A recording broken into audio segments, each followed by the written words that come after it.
சமையலுக்கு உங்களை அன்புடன் வரவேற்கிறோம். இன்னைக்கு நிறைய பேர் அல்வா பண்ணி பார்த்துருப்பீங்க. நான் இதுக்கு முன்னாடி முகம் காட்டலை, இப்போ முகத்தை காட்டி போடுறேன். இப்போ எப்படி பாருங்க.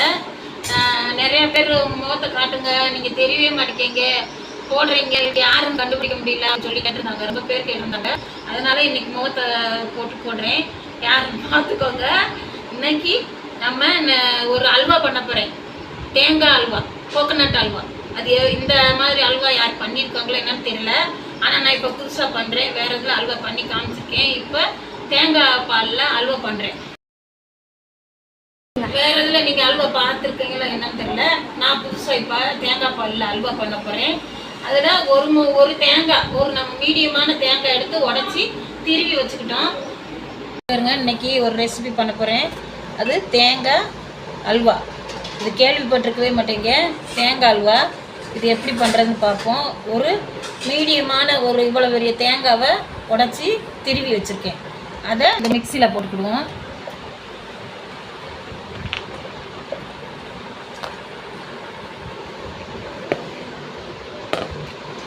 போட்டு கொஞ்சமாக தண்ணி ஊற்றி அரைச்சிக்கணும்.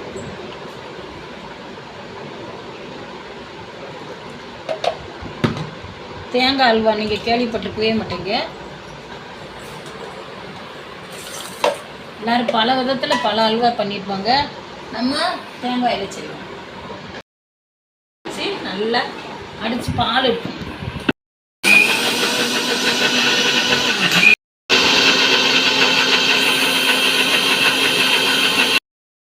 நல்லா அல்வா நல்லா அரைச்சாச்சு. இப்படி நல்லா அரைச்சிக்கோங்க. இப்படி அரைச்சிக்கணும். அதில் தான் நல்ல பால் வரும்.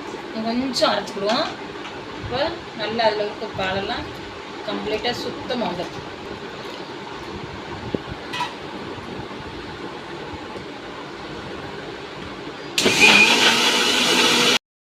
மீடியமான தேங்காய் திருவி அதை நான் அப்போதைக்கு காமிச்சேன். அந்த திருவினதை எடுத்து இந்த பாருங்க, இதே மாதிரி நல்லா நைஸாக அரைச்சிக்கோங்க.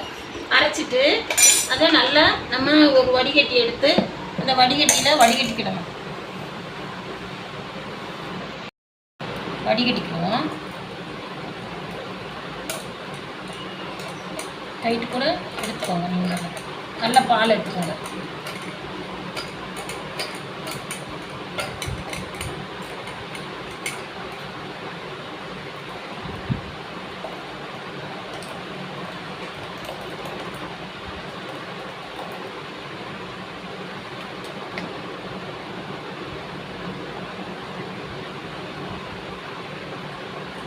நல்லா பிழிஞ்சு எடுத்துக்கோங்க. இதை அப்படியே ஓரமாக வச்சுக்கணும். தேங்காய் பால் ரெடி ஆயிடுச்சு. இதை ஓரமாக வச்சுக்கிடுவோம். வச்சுக்கிட்டு நான் ஒரு தேங்காய் எடுத்துருக்கேன். அந்த ஒரு தேங்காவுக்கு ஒரு 3/4 கிலோ சீனி போடுறேன்.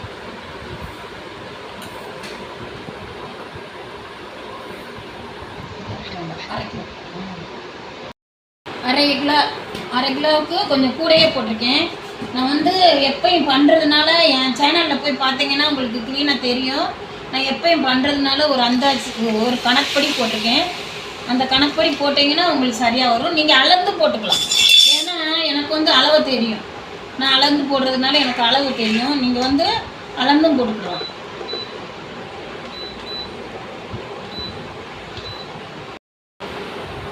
நான் அளவு போட மாட்டேன். அதே மாதிரி இந்த இதுக்கு சர்க்கரை பாகு எப்படி போட்டிங்கன்னா, இந்த சீனி போட்டிருக்கேன்னா நான் அது எவ்வளோ அளவுன்னு தெரிஞ்சு போட்டிருக்கேன். அது நல்லா பாகு வரணும்னு இல்லை. இப்போ சர்க்கரை கசஞ்சி நல்லா கரைஞ்சிட்டு பிசு பிசு பதம் வரும்ல, அது வந்தால் போதும்.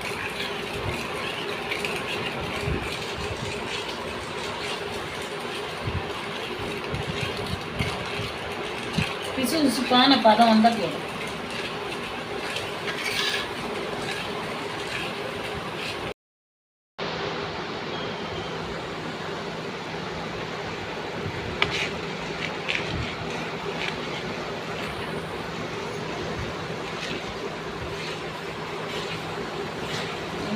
சீனி கரைஞ்சிருச்சு பார்த்தீங்களா.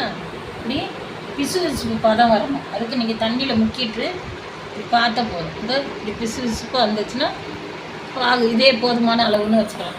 இது இப்படி இருக்கட்டும். அதுக்குள்ள கார்ன்ஃப்ளவர் மாவு பாருங்க, ஒரு 2 ஸ்பூன் போட்டுக்கிறேன். போட்டு 3 ஸ்பூன் போட்டிருக்கேன். அதில் கொஞ்சம் தேங்காய் பாலையே எடுத்து அப்படியே அதிலே போட்டு கரைச்சிருங்க. அதில் ஊற்றி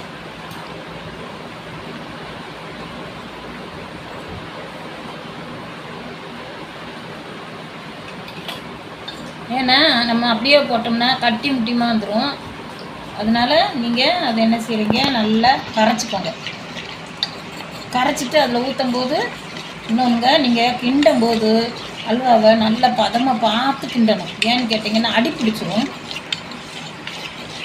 இந்த பாருங்க, நல்லா கரைச்சாச்சு, நல்லா கட்டி இல்லாமல் கரைச்சாச்சு. இதை அப்படியே இதில் ஊற்றி மிக்ஸ் பண்ணிக்கணும்.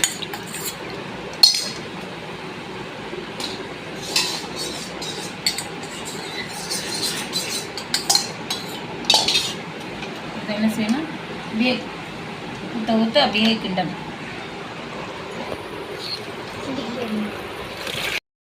ஊற்றியாச்சு. இதை நம்ம கைவிடாமல் கிண்டிக்கிட்டே இருக்கணும். கொஞ்சம் அரை மணி நேரம் பிடிக்கும். ஏன்னு கேட்டிங்கன்னா தேங்காய் பால் வத்தணுங்க.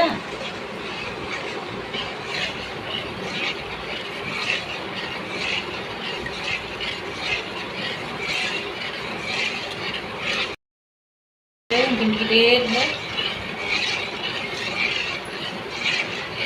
அல்வா மாதிரி தான்.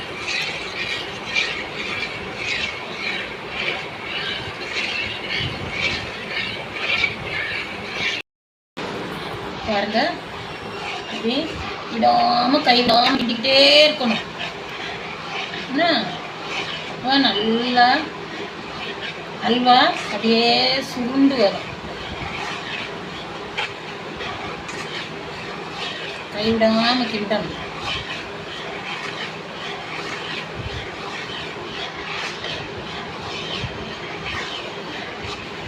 கொஞ்சம் ஸ்டவ் குறைச்சி வச்சுக்கோங்க.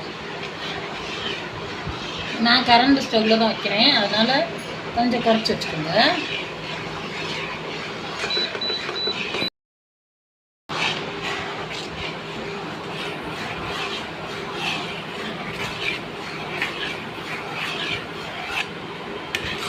தேங்காய் அதனால் நம்ம ஜாஸ்தி இதாக்க வேண்டாம், அதே பிடிக்காம தான் வரும்.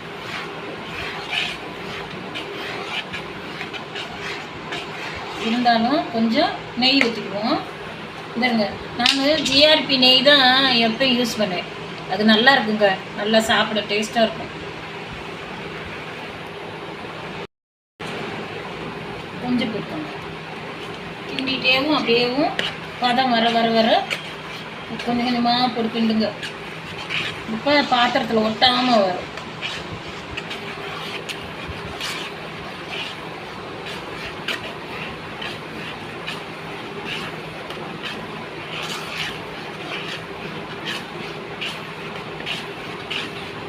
தேங்காய் பால் அல்வா.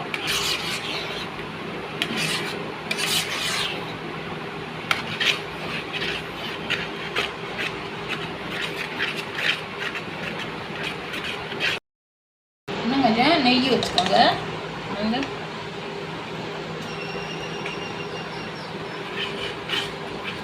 கொஞ்சம் மறந்துக்கிட்டேன் சொல்ல, கொஞ்சம் ஏலக்காய் பொடி போட்டேன்.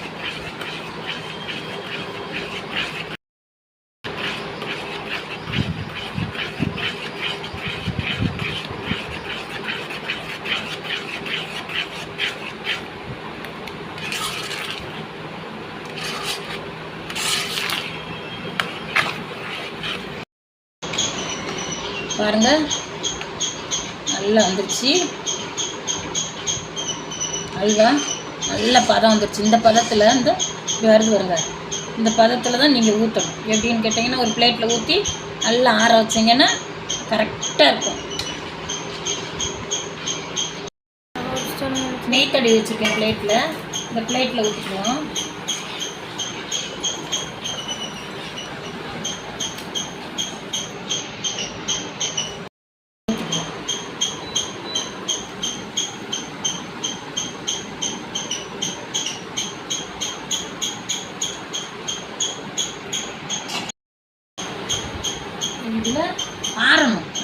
ஆறினோடனே அப்படி சூப்பராக வில்ல போடுறதுக்கு கரெக்டாக வரும்.